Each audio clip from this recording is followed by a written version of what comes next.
I was thinking, how could parenting 4 kids be so easy? I'll tell you one answer.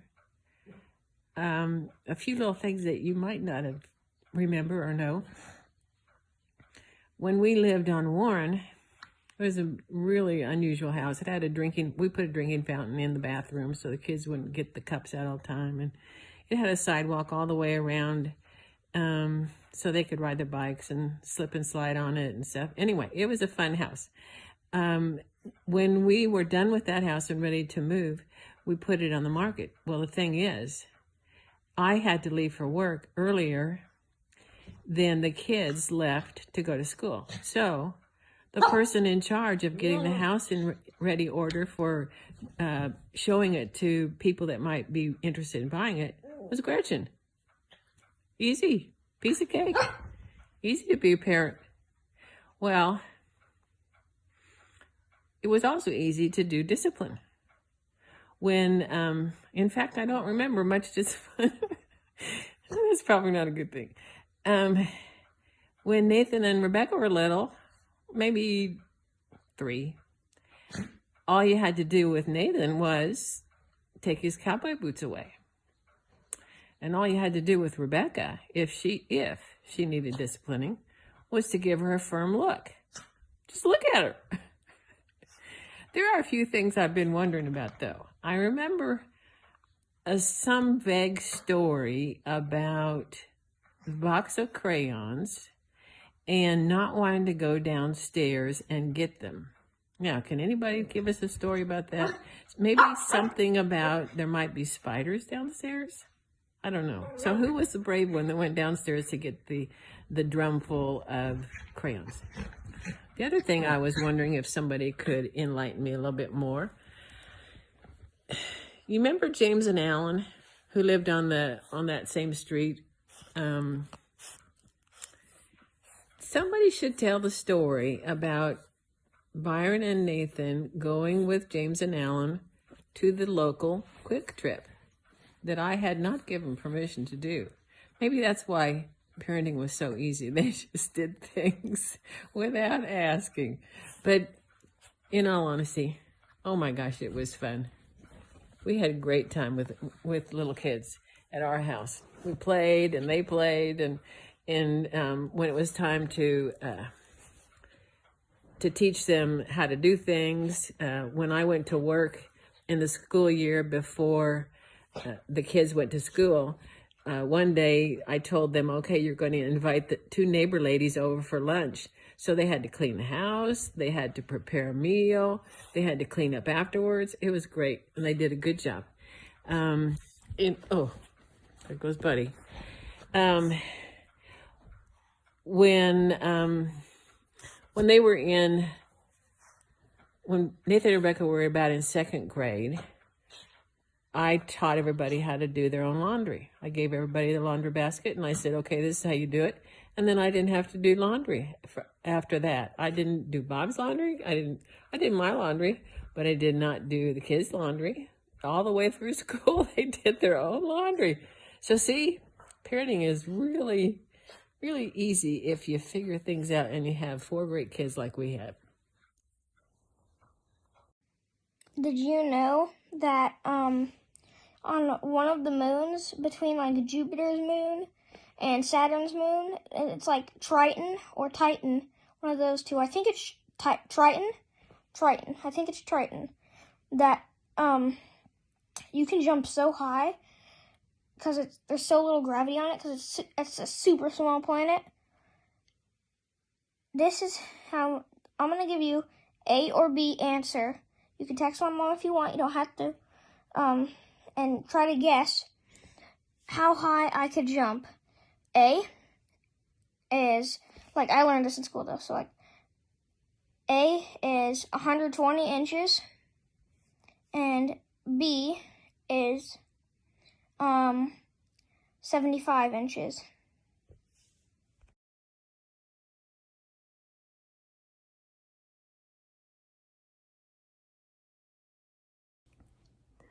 Okay, today I bring to you short stories from the Homans. They will make you laugh, make you say, oh, make you say, ew. I've picked out a few of the highlights over the last 10 years. So here we go. Let's see. A sweet moment from Isaac back in 2010. He was following me around the house so close, and I was really tired. And everywhere I walked, there he was right behind me. And I said, Isaac, why are you following me all the time? And he said, because I like you. So sweet. Here's one. Mom and I went shopping at Name Brand. We took Caleb, but Isaac stayed home and Papa was babysitting him. And Papa gave Isaac a cookie before his nap time. And Isaac said, Papa, I like you. And Papa said, well, don't go liking me too much. And Isaac said, oh, I won't. Oh, let's see here. Isaac's first day of kindergarten, he just got on the bus and he left, and he was gone all day, and it was totally crazy. I mean, he just left. And when he finally came home, I said, Isaac, how was your day? And he said, oh, I was there for so long, I forgot. Caleb's first trip to the dentist, and Peggy, our hygienist, was going to clean his teeth, and he said, are you going to pollinate my teeth?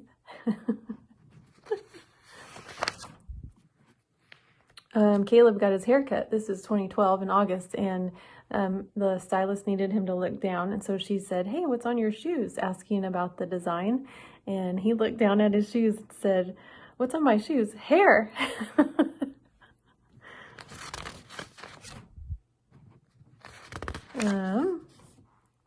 Caleb was jumping on the bed, and I was on the bed reading, and he bumped me, and I said, ow, and he said, oh, sorry, Mom, I'm sorry I hurt your feelings. And I said, you didn't hurt my feelings, you hurt my body. And he said, well, your feelings are in your body.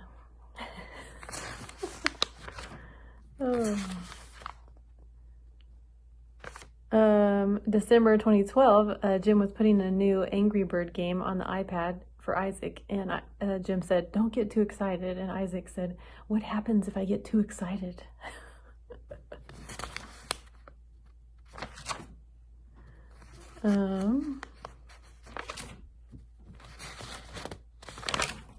There's so many, but oh, here we go. What was that one? Oh, Isaac. Well, we were at Best Buy, and Caleb fell into the whole display of Skylanders, and this was in May of 2014, and it was really embarrassing, but we cleaned them all up, and then we got out to the car, and Caleb looked down his leg, and there was a big old scratch on it, and he goes, ah, look at this. I don't like it. Okay, this one's pretty silly. This is in 2014. I got us a new box of crackers, and on the box label it said, enjoy the crispiness of the crackers. And so I said, hey guys, are you enjoying the crispiness? And Isaac stopped for a minute and was like, crispiness? And he laughed. So then later on, a few weeks later, Caleb apparently tells the tennis camp coach that he named his penis Chris Penis. Oh gosh, guys. Here's a question back from 2014. Why does Dad get so upset when he is accidentally hit in the droid? And what else? Oh, in 2015, Jim made banana pudding with way too overly ripe bananas. And Caleb took one bite and asked, is there any way you can make this taste different? Okay, and I saw this one.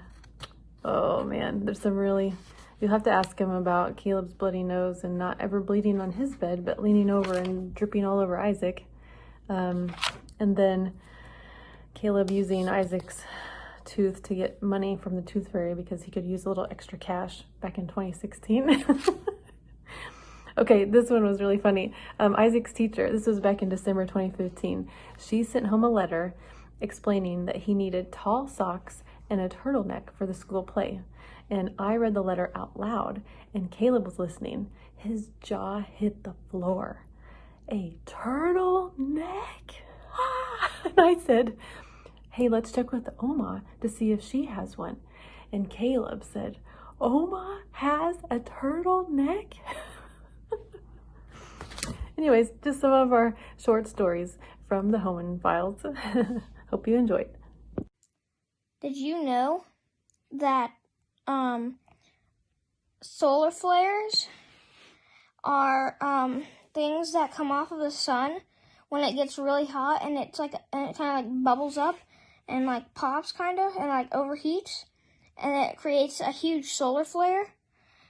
It happens a lot, but not much of them are big. But if it can get big enough and hot enough, it'll create something called an aurora borealis that happens on the earth, and it looks really beautiful.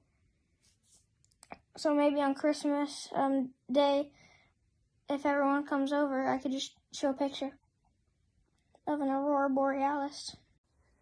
This is a story of Byron and how he purposely disobeyed something that I told him. When he was about in 9th grade, he and Nathan used to play with one of our neighborhood kids named Brock. And Brock was kind of unsupervised and didn't always make the right choices. He was mean to the neighbor man that we lived by, and he would call him names and tease him, and he was just an old man. That was Bake, and he wasn't nice to him. And after hearing this several different times, I decided I'd tell the boys, you're not supposed to play with Brock anymore. He's not a good influence. He's not somebody that I think you should play with. And so the boys thought, oh, okay. So it wasn't too much longer. And Brock was, after school one day, riding his bike about 2 miles away from home. And, well, maybe even more. And he got in a bike accident. He was knocked off his bike by a vehicle, a car. He was on Tyler Road, and he landed in the yard of somebody's house, front yard, and then he was taken to the hospital. And he was in pretty serious condition. And Byron told me at that time, he said, you know what? You told me that we're not supposed to play with Brock, but when he gets out of the hospital, if he needs help with his homework, I'm going to help him. This is a story on how my elementary school went on lockdown for 4 to 5 hours. It starts off as a normal day in math class. It's one of the first classes and also one of the fun ones. So we were kind of surprised to hear a lockdown drill being announced through the microphone. So we do our normal thing, get into our positions, lock the doors, turn the lights off, just all the normal stuff for a lockdown. And we were there for about 30 minutes at a time, and everyone was asking, is this a drill or not? And the teacher said that she was pretty sure this was not a drill. So everyone started freaking out a bit. And time passes, say an hour or two, so we're like 3 hours into this. And I bet we're all wondering in our heads, well, I was, is this guy gonna do his thing? Or what is he doing? Like, we've been here for 3 hours. There's no way he hasn't started, But, yeah, we were just sitting there. Some of us were glad to be alive, most of us. And we were still scared, though. And an hour or two passes from that, which leaves about 5 hours. And the teacher informs us that some man was going to shoot animals on his property, which was the property adjacent to my school's property. And he was carrying a firearm with him while he was heading to his property, and the school secretary spotted him. So then he called the lockdown, and he didn't know that we were going to be safe until 5 hours after. And that is the story on how my elementary school in 3rd grade, for me, got on lockdown for 5 hours. Now, you don't have to if you don't want to, but I just have a question. It's kind of weird, because my school teacher, I'm not trying to start anything or something, because I don't know, but she says that we know more about space than we know about our own ocean. I just don't think that's true. So let's say you don't have to if you don't want to, but can you text my mom left or right for which one you think is true? Right is the ocean. We know more about the ocean than space. And then left is that we know more about space than our ocean.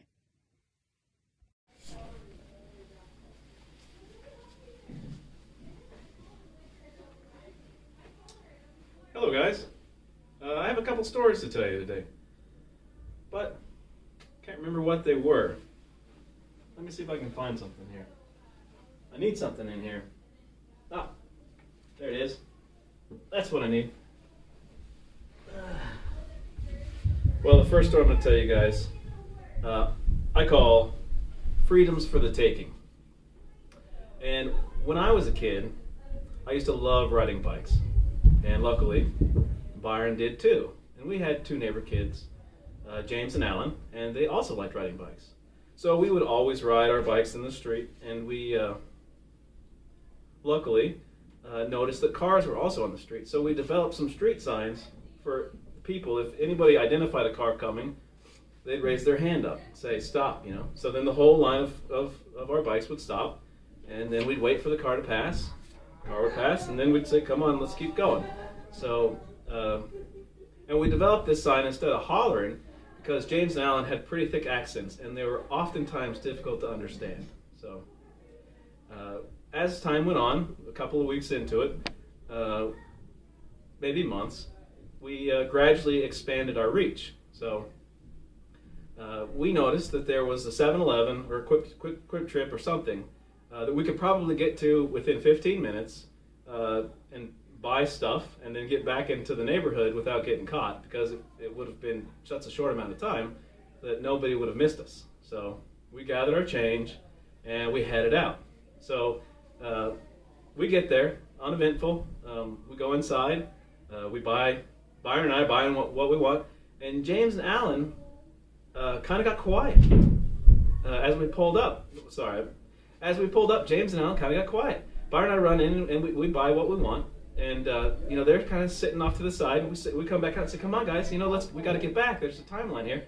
And they said, we don't want to go. We don't want to go in because that's our dad's car, and we think our dad's here. And we said, "Yeah, I think your little brother's there. He's already said hi to us, and he knows we're playing today." So I think the cat's out of the bag on this one. So then they come inside, and they talk to their dad in a foreign language, and what ends up happening is they give the money they scraped together to their dad, and the best I can recall it, they basically bought like a bag of Jolly Ranchers. They each got one, and they gave their little brother the whole bag, basically. It was something like that. They totally missed out. And then we drove back, and I don't know if they got in trouble or not, but it was a lot of fun, and freedom is for the taking. And when you take freedom, some people may end up fighting you for it. And I think that's kind of what happened to them. Byron and I got the freedom, and we had the candy. It was a good time. There's another story I'd like to tell you guys about. And this is, I think we were quite a bit older at this time. And Byron and I would get on our bikes and we'd ride to the 7-Eleven. And we would buy, I think what they call the squishy, or a slushie. And we would buy a slushie. We'd buy the biggest slushie that we could get. And on this particular occasion, we had enough money to buy the granddaddy of slushies, the can't fit your hand around it big slushie. So we did, and we're driving back, and this place is the 7-Eleven that we went to was on I think it's Mays and Maple. And as we were crossing Mays, Byron drops hits the ground, and a fountain of slushie comes shooting out like a volcano, and it's in the middle of the street. So he keeps riding. He gets on the other side of that, and he's shaking his head. Oh no, he was really upset because that was a big slushie. But I think we shared, and we got on with it. It was devastating for a moment, but So I call that one devastation, but only for a moment, because we shared after that. The thing, it was way too big for me to enjoy by myself anyway. So this next story I call the Mistaken Destroyer. And when Byron and I were growing up, we realized, because of our convenience store needs, that we were going to need some way to make money. So we went to the neighbor lady, and we said, my dad owns a lawnmower, and you have a lawn, and we could mow your lawn. We could mow your lawn once a week. I think we asked for $40, because that divided nicely, 20 each. We could mow your lawn once a week for $40, and what do you think? And I think she eventually said yes. She didn't say yes right away, and she agreed to the price. It takes $40 to mow the lawn. But our timeline of once a week obviously was not agreed to. So it'd probably been about a month after some heavy rains that she had decided it was worth $40 to get her lawn mowed. So Byron and I started off to mow her lawn, and we're going to do it in one pass. We're not going to raise it up and mow it easily and then lower it a little bit and mow it again and lower it again and get it right. We were going to mow it in one pass at the right height. So we started off, and the lawnmower, it's doing it. It's having a little bit of trouble. And Dad's home, and Dad sees us out there struggling. So he comes out and he says, hey, let me push for a little bit. I'll help you guys out. I mean, this lawn is way too overgrown. You're kind of in over your head on this one. So I said, well, that's great. I'm going to walk behind you because I still want my money, And if I have to split it off to, 15 and 5 for the actual person that does the work, I'm okay with that. But I want something of it, So I'm walking behind Dad, and he's mowing, and he mows over what was a bumblebee hive or nest, and I'm walking right behind him. I'm stepping on it, and they just start going nuts, and they come up, they fly up, and they're swarming me. So I freak out, and I start running, and everybody goes inside, except for me, and I'm running in circles. I must have been walking behind Byron, actually, now that I tell this story. I think I was walking behind Byron. Doesn't matter. I fly up, they're flying up, I'm running around in circles in our yard. I make it to our yard because I want to get out of her yard because there's a bunch of bumblebees. And Byron's inside. He gets the sliding door open. He gets it shut. And he looks at me and he says, "Okay, Nate's still out there." He opens the sliding door. He goes over to the hose. He turns it on. He says, "Nate, come this. I got the hose. Come this way." And he's spraying and spraying and spraying. And it hits me in the back just then. I'm like, ah! And then I'm running, and it stings me again. Yeah! And from my opinion, I think that bees can sting one time. So I'm thinking there's like 6 or 7 on my back, and I'm just getting drilled over and over. And he goes, no, it's just one. Come over, I'll spray him off of you. So I run over to Byron. He hits me with the hose. The bumblebee comes flying off because they don't like water. Byron and I run inside. Byron shuts the door, and the bumblebee's just still coming for me. He's hitting on the sliding glass door, just hitting. And what had happened was we'd mowed over his home, and obviously he was very upset about it and trying to protect his family. And he just stung me a bunch. So those are the stories I have for you guys. Thanks a lot.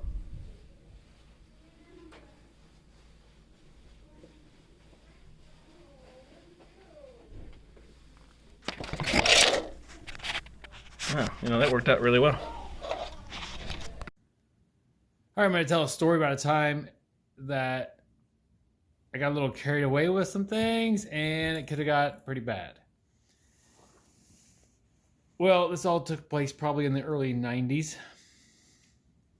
And we were on the house on Wetmore, and it had like a really long backyard. I think it was short of an acre plot, but it was a long backyard. At least it seemed really long. And at the back of it, behind that even, was the creek. And Nathan and I like to go back in the creek and play around and explore. And one day I'm back there, but I was in our yard. I was back there by our shed, and I saw a garter snake. And so I want to catch the snake. I mean, come on. So I try to catch it, and it's fast, and it slithers under the shed. So Dad's got a shed back there. He's got his mowers and all those other tools and equipment that he doesn't need in the garage. back in the shed. Well, I now know where the snake is. And I got him cornered. So I get my back up, call in Nathan, and we start digging where the snake went. And what we found was that the dirt so we're behind the shed, digging underneath the shed. We find that the dirt under the shed is really soft and dry. Not like sand, but each shovel you put in, and especially as kids, it's hard to dig effectively. A lot of times the shovel gets stuck and it's just not an easy process. So each shovel we would put in the ground would reward us a substantial amount of dirt, and it was fun. So we start digging for the snake. We're digging, and then we just kind of start having fun digging. And the days go by, we do that for a couple hours, get called in for supper and have supper, and then go to school. And you know what? That snake might be gone, but we're having a good time digging. So let's go dig, Nathan. So a couple of days of digging behind the shed, unnoticed by authorities. And we've got a substantial hole behind the shed that you could probably park a small car in, if not a golf cart. And it's a hole that we could hide in and look out of and pretend we're shooting out of, and all kinds of fun. And eventually Dad decides that he's gonna just wander back to the backyard and see what's been occupying his son's time for so long. And he discovers a huge hole behind his shed. And not just behind his shed, it was also good digging underneath the shed.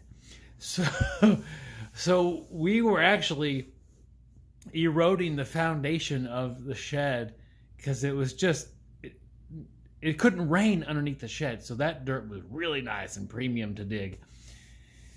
And you might say he freaked out, but I think it was justified. He's like, "What are you guys doing? Digging this giant hole underneath my shed."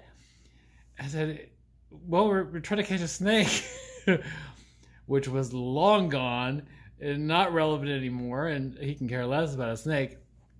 And his argument to our hole even having the right to exist was that if it rains, or more like when it rains, the shed's gonna fall into the hole. And I think he was right. So we spent some time filling back the hole that we had dug over several days. And luckily no harm was done that we know of. The shed did not end up in the hole. And oh yeah, that house did have some rain problems, but that's a different story for a different day. I'm just gonna say something weird. Merry Christmas. One time we went to Las Vegas, and I think it was like something of like someone doing something bad, or maybe a stabbing or something, like someone was stabbed, because it said like something bad had happened. I think I don't remember everything, but so we walked outside of our complex at Las Vegas. I think that was the time when we went to Las Vegas with Henry and Sophie and Lewis. Yeah. And so we walked out of our complex, and there was just blood everywhere, but it was dry. It looked like a day old, but it was just everywhere. That's really all I have to say. I don't know what happens from there. This is a story on how my friend got in terrible trouble with a lot of people. It started off as a normal day. We were cruising along the neighborhood sidewalks with our bikes. We were just talking, and he decided that he wanted to go ding-dong ditch someone. And it's where you ring someone's doorbell and run off without them catching you. And I told him that it was a bad idea. He probably shouldn't do it. but he didn't think much of it, and he went and did it, and I stayed back and rode in a different part of the neighborhood. Eventually, we rejoined together, and I was riding with him, and a lot of cars were just like honking at us, and they were pointing at my friend. They're like, "I got eyes on you," and it's like, I was confused. I'm like, there's no way. Because I'm pretty sure I knew what was going on, but I wasn't completely sure at the time. So I head back home. The first thing I hear is my dad yelling my name, and he shows me a picture of my friend staring straight at a doorbell camera, smiling on the neighborhood social media page. I'm like, yeah, that's not good for him. And he told me that he got in a lot of trouble, and that explains why the cars were honking at us and stuff. And the whole neighborhood knew about it. And the post said, "Watch out for this little rascal," or something like that. It was kind of crazy, to be honest. Well, you know that we all have things that we like to eat and drink and things, but maybe you might not believe this, but one time I was climbing what to me was a great height, and had a fall and was rushed to the hospital and had 8 stitches put above my eye. Yeah, that's what happened. And I want to tell you about how it all started. The thing about it is, you can, let's see if I can get this thing to go here. This is what I was climbing on. Yeah, it's not very high. That's we call it a high chair. We didn't really sit in it as kids, and this is a sample of what was like our refrigerator. You see the freezer on top. Well, that's where the ice was. And as most of you know, when I get something to drink, I like a little bit of ice in it. So I'll give you a sample here. So like this glass here, if you take a look, it's a little bit low, and I'm getting ready to get something to drink. So what I'd like to do is get up here in our current freezer like this, get a scoop of ice out, put it in my glass, just a little bit of ice. And then I like to add whatever I'm going to add to it, like maybe water, or maybe some tea. Yeah, so I get something like that. And put that back on there. So now I've got my ice, my tea, and I'm ready to drink it. Well, I guess that's kind of how the old thing started, but I wanted some ice. And make it a little more understanding, I was about 4 years old, and I wanted some ice in my drink. So nobody was in the kitchen except me. So I moved the high chair over by the refrigerator, opened up the freezer door, getting some ice out, and wouldn't you know it, that darn chair slipped out from under me. Hit my head on the way down, blood everywhere. Mom was there, she came in and hollered. Dad came in and said, "Well, get you up, I'll take him to the hospital." They took me to St. Joe Hospital, and I got 8 stitches in above my eye. I don't hardly remember all that, except the stories they tell, and I had that scar on my eyebrow for a long time. But I still, to this day, like lots of ice in my drink. It never stopped me. Don't give up on the things you like. Hello, everyone. Time for your daily dose of confusion. If Jesus can walk on water, can he swim on land? Why are they called apartments if they're together? If we can't see air, can fish not see water? To crabs, when fish are floating above and swimming above, does it look like the fish are flying? This is going to be a funny one, but I'm still serious. If you are going to the bathroom at 11:59 and it changes to 12, is that the same like whatever you're doing in the bathroom in 2 days? And if you come out of the shower clean, how does the towel get dirty? Yeah. You should think about that. Well, the question comes up as a thing for people to ask themselves sometimes. What's better, skill or just physical fitness or willingness to try things or being smart? Well, I'm going to tell you how I learned that skill has a lot to do with how good you are at an activity. About 1973, exactly 1973 in the summer, I graduated from college with a degree in physical education and also received a commission as a second lieutenant in the United States Army.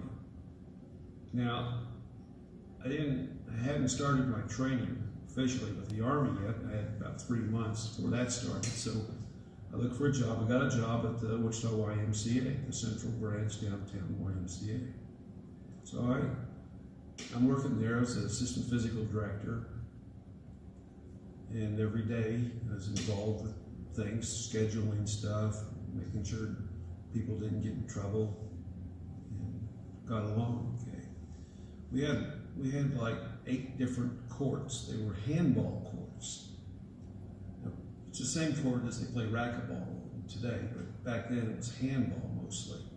The ball you use both hands, hit the ball against the front wall, the back wall, the side wall, the top ceiling wall. That was handball. I never played it. I never knew how. One day, an old man came in. His name was Mr. Gledeski. He was about 69 years old, and he was about 3 times older than I was. And he walked kind of like this, bent over, and walked short steps. And he said to me, "You want to play handball?" And I said, "I don't know how to play handball. I've never played it before." He says, "Well, I'll show you how." He said, "Okay, Mr. Gledeski." So we get a court. He's in there and he says, tells me how to play, how to serve. And the little ball is a little really hard ball. I mean, it's a lot harder than like a racquetball. It's not as hard as a golf ball, but a hard, round, small ball. Well, he ran me all up and down that court, and he'd take 1 or 2 steps, over here a little bit, over here a little bit, then over like this. I'm standing up straight, tall, in good shape. I'm going after that ball. I try to hit it. He knows where to go. He knows where to hit it. He beat me every time. Yeah, he taught me how to play, and he taught me the things to do. I just didn't have the skill to do it. But I had a good time. So, that to me, that taught me that some things, it's a whole lot better to be skilled than it is to be in good physical condition. Because I was in good condition. I had to be to even play that old man. A man who was 3 times older than I was at the time. I was 23 and he was like 69. So keep that in mind whenever you want to do something. It takes time to learn a skill. Don't give up. Keep trying. And enjoy it, even if you lose. I had a great time losing to him. I had a lot of respect for Mr. Gleniski. I'll never forget him.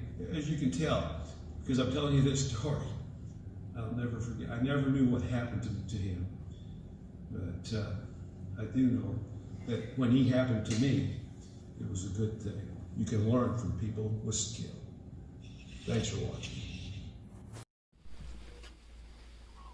Okay, so this is going to be the story Oh, of hello there. hey. So this is going to be the story of our first dog, Nova, which I'm not sure that any of you have met. I'm sure you've heard the story though. So it all started out. Nathan and I have been married not too long, 6 months, a year, something like that. And we were like, we should get a dog. So we kind of thought about it for like a day or two and did some research. I remember we went to Barnes and Noble and we read about boxers, and Nathan wanted a boxer. So we decided, I was like, well, whatever, that's fine. So we had read and we thought we were really ready, and we went to the store and we got the kennel, and then I set it all up and she had blankets and she was all ready to go. And then we called, we found this lady who had a litter in Wichita, and we called her and we decided we were going to go pick her up the next day. So this was like a total of maybe 3 days since we decided we wanted to get a dog. So we went and picked up the dog, and it went well. I think it was like a Sunday, so we were home with her all day, and she was cute. She pottied on the carpet a few times, and that kind of annoyed us, but we were like, she's okay, you know. And then we put her in her kennel at night like they told us to, and she cried all night. And we let her out multiple times and tried to take her potty, and we didn't know what she wanted, and it was really hard. I don't think we slept at all. And then... And we didn't realize that what we were doing was rewarding her every time she cried.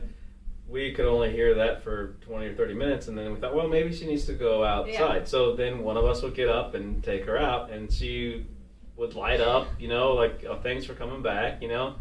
If you want to go outside, we can go outside and hang out, whatever you want to do. But what we didn't realize is that we were actually rewarding her every time she cried by going to see her. So then the next day, Nathan went to work, and I spent the whole day with her, like, super frustrated because she wouldn't go potty outside, and it was really hard. And then Nathan came home, and we hung out with her, and she cried all night the next night, and that night.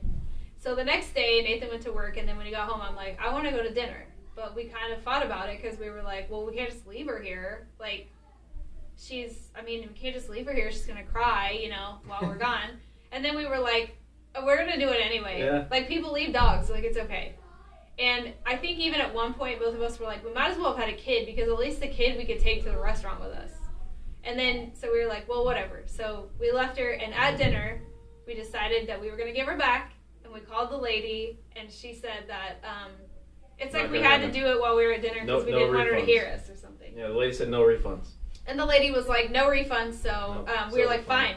We just want you to take the dog back. Yeah, we're not looking for a refund. We'll need to bail us out and sell this dog to somebody else. So she goes, okay, well, you can bring her by tomorrow. So I cried a lot because I felt pretty guilty for, like, giving her back and that we couldn't hack it, you know, that type of thing. And then we drove there, and Nathan... I made Nathan take the dog up to her, and then after that we got back in the car, and I cried like all the way home. And then when it came time to go to bed, I think we were both like, "Woohoo! We gotta go to bed!" I think we even went to dinner again because we were like, "Yay! We don't have to deal with it." So that was the story of Nova. Yeah, we did name her though. We had her long enough for that. So I'm not sure if anybody met her, but she was our first dog. Yeah. For a couple days. And I do remember dragging her down the street, and the neighbor lady saw me and said, "Oh, you're taking your dog for a walk, eh?" I said, "Yeah, basically a drag." Yeah. Yeah, she didn't like to walk on a leash. Because she didn't know, because she was still a baby, and we gave it no chance. Yeah. So luckily that's not how it went with Juno, or the kids for that reason, that matter. But anyway, so that's our story. Awesome.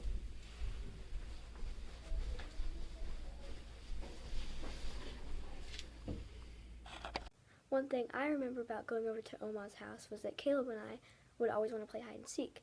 So when we did, I remember I always went in the same spot, and I don't think that we ever learned to go in that spot where I was always hiding.